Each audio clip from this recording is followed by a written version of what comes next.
अस्सलाम वालेकुम नाजरीन, क्या हाल है। आज हम बनाएंगे आलू के पराठे। और चलें स्टार्ट करते हैं। बिस्मिल्लाहिर्रहमानिर्रहीम।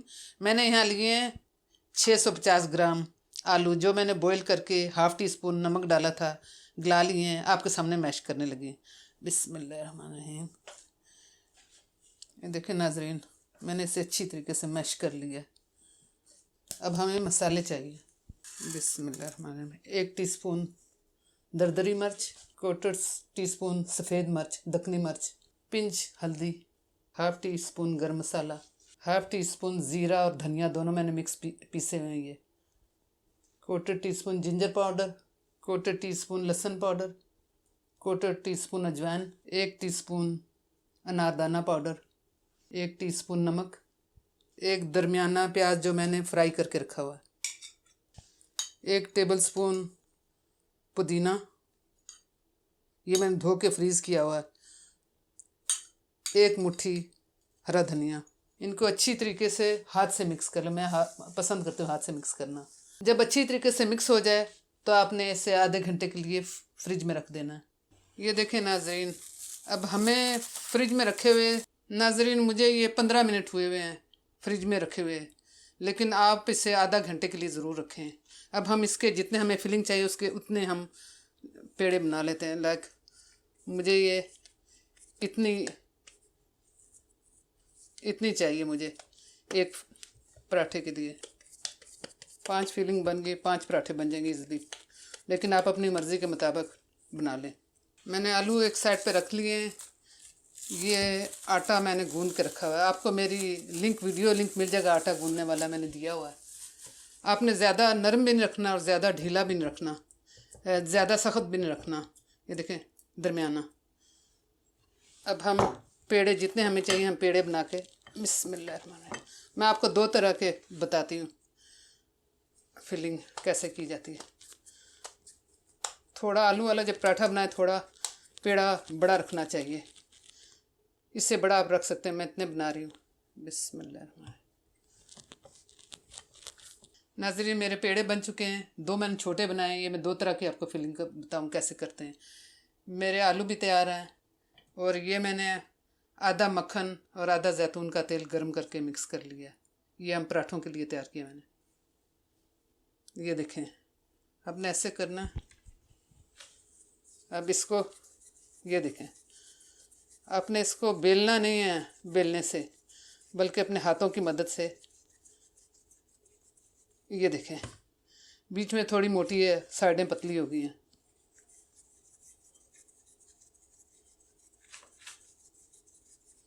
बिस्मिल्लाह। अब देखें, ये मैंने यहाँ रखा।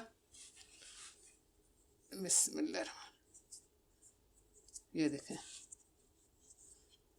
दरमियान से थोड़ा मोटा है। अब ये देखें, ये जब यहाँ से हम इकट्ठा करते हैं इस साइड से भी मोटा हो जाता है। फिर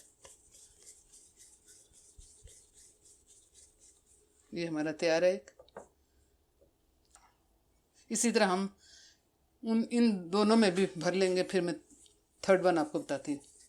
ये हमने छोटे वाले पेड़े जो हैं, ये हमने छोटे वाले पेड़े तैयार करने हैं। इसमें हमने फिलिंग करनी है। डिफरेंट वे आपको दिखा रही हूँ। ये देखें, अब मैं इसको यहाँ रखती हूँ, थोड़ा सा ऐसे बेलती हूँ। एक हमने डालना है, ऐसे फैला लेना है आपको। बहुत ज़्यादा किनारे तक नहीं लाना, क्योंकि फिर हमने इसे बंद भी करना है। अगर बिल्कुल किनारे तक आपने लाया तो ये जुड़ेगा नहीं। ये देखें, दूसरी रोटी हमने इस पर रखनी है। अच्छी तरीके से खींच कर किनारे अच्छी तरीके से बंद करने, ये ना हो कि किनारे खुले रह जाएं। आप अंदर मक्खन लगा सकते हैं अगर आपकी मर्ज़ी है, लेकिन मैं ज़्यादा मक्खन इस्तेमाल करना चाहती, मैं सिर्फ बाहर लगा रही हूँ। अब आप इसको हाथों की मदद से दबाएं।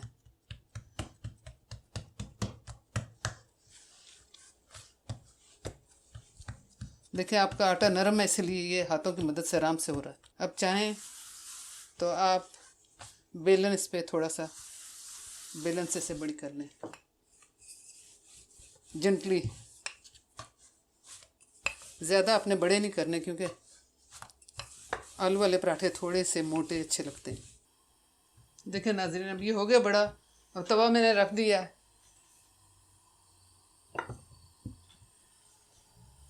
तवा गर्म होगा तो हम ये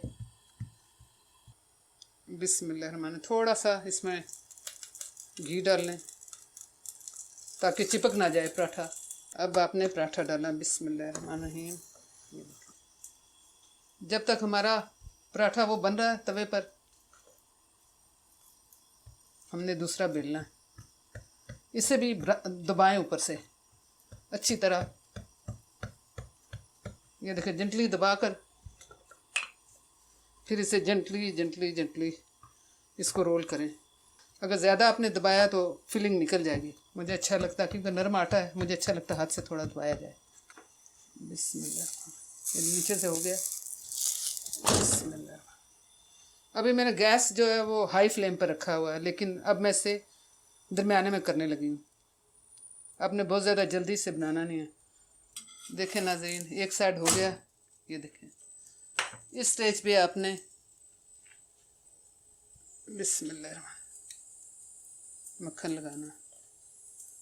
बिस्मिल्लाह, आपको जितना दिल करे उतना आप लगा लें। आप अंदर लगा सकते हैं, मैंने नहीं लगाया, लेकिन आप अंदर लगा सकते हैं। बिस्मिल्लाह। अब इससे उलट दें, दूसरी साइड भी ऐसे ही अपनी मर्ज़ी के मुताबिक। मैं कभी कभी अंदर फिलिंग करती हूँ, बाहर नहीं लगाती, बटर कोई नहीं लगाती, बस इसी तरह सूखी रहने देती हूँ। आपकी अपनी मर्ज़ी है, अगर आपने ग्रीस ज़्यादा नहीं खानी तो आप ऐसे कर सकते हैं। इसे आपने हिलाते रहना है ताकि इक्वली उसे हीट लगे। बिस्मिल्लाह। ये देखें, मैंने जो मैदा यूज़ नहीं किया, मैंने आटा, सुरख आटा यूज़ किया था जो हम लोग रोज़मर्रा खाते हैं। ये देखें, दोनों तरफ से अच्छी तरीके से होगी। ये देखें, अब मैंने टिश्यू पेपर रखा प्लेट में, एक्स्ट्रा बटर जो एब्जॉर्ब हो जाए इसमें। तब आप ज़रूर साथ साथ टिश्यू पेपर से साफ़ करते जाएं। इसमें मैं घी लगाया था जब पहले ही रोटी डाली है। हमेशा आपको चाहिए जब पहली रोटी डालें आप ज़रूर थोड़ा सा तवा गीला कर लें घी से, ताकि चिपके ना। उससे बाद लगा हुआ ऑलरेडी, हमें ज़रूरत नहीं है। इसी तरह मैं सेम जो सब बना के आपको बताती। ये देखें नाजरीन, पराठे हमारे बन के तैयार हैं। देखें, मैंने टिशू, हर लेयर में टिशू रखा है ताकि एक्स्ट्रा तेल जो एब्जॉर्ब हो जाए। ये मैं आपको बताना चाह रही हूँ। ये देखें, जो हमने 2 चपातियाँ जोड़ के बनाई थी वो ऐसे दिख रहा है बनाने के बाद। ये हमने जो है उसी में किए थे, सेम टाइम में। इसको मैं आपके सामने काटती हूँ। ये देखें, बिस्मिल्लाह। ये देखें, मैंने इसमें आलू के पराठों के साथ टमाटर की चटनी बहुत ज़्यादा अच्छी लगती है। टमाटर की चटनी मैंने बनाई है। आप कमेंट करके मुझे ज़रूर बताएं। अगर आपको रेसिपी चाहिए तो मैं ये भी अपलोड कर दूँगी। आई होप कि आप ज़रूर इन्जॉय करेंगे मेरी इस रेसिपी को भी, और अपनी फैमिली से ज़रूर शेयर करेंगे। और अगर लाइक करें तो सब्सक्राइब करें। और एनी कमेंट हो, अगर आपको कोई रेसिपी चाहिए तो इंशाल्लाह ज़रूर कमेंट करें, मैं इंशाल्लाह लोड कर दूँगी। अपनी दुआ में याद रखें। अल्लाह हाफिज़।